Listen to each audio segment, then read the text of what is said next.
Tahimik lang ako sa umpisa, kahit di mo ako pilitin. Kasama naman ang babae. Dahil tulog na mga Junakis, it's time naman para mag-date. Baka lamigin yung tahi ko, kaya ayan, kailangan natin Pinag-isipan namin kung sa lugawan kami o sa lomihan. Naglomi na lang kami. Jacket ang ate mo. Kala mo naman talaga sobrang lamig. Pero alam ko, feel nyo ako mga CS moms. Kung hindi spinal cord yung sasakit sa inyo, yung gumawa muna ako ng sausawan para sa aming lomi. Sabi nila lomi Batangas daw to. Sana nga. Kasi gustong-gusto ko yung lomi Batangas. Kinuha ko na lahat ng sausawan para naman hindi na ako mahirapan. May toyo, may kalamansi, may sili. Sa lasa naman, okay naman siya. Medyo hawig niya talaga yung Batangas. Wala na akong hipan-hipan kasi nga mahilig talaga ako sa mainit. Kapag nga hindi mainit yung kinakain ko, iniinit ko pa talaga sa microwave. Ganong klase na yung bibig ko. Hindi ko alam kung bakit. Ayun, umuusok yan, diba? Pero gustong-gusto kong napapaso yung bibig ko. Para mas uminit, nilagyan ko ng sili. Kinuha ko yung sa asawa ko kasi hindi naman siya mahilig sa maanghang. Mas lalo siyang uminit, ate. Saka sa mga susunod na sinubo ko. Sarap.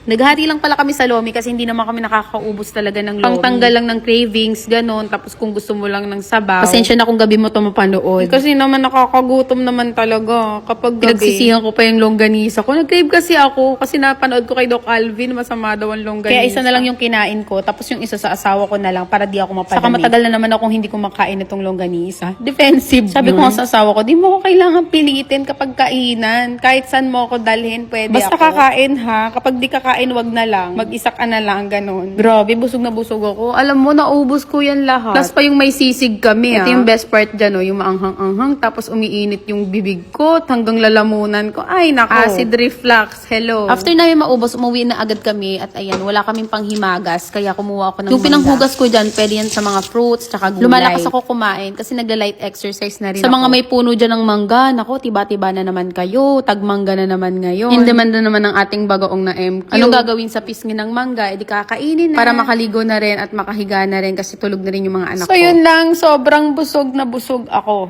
Sobra. Pero happy naman kasi kahit papaano, ayan, nakakapag-date kami kapag tulog na yung mga anak ko. Ganun lang yung ano namin, banding namin, kakain. Pupunta sa park o di kaya sa mall. Pero bihira na kami mag-mall ngayon dahil nga may baby Yun lang, kami. kain na po kayo.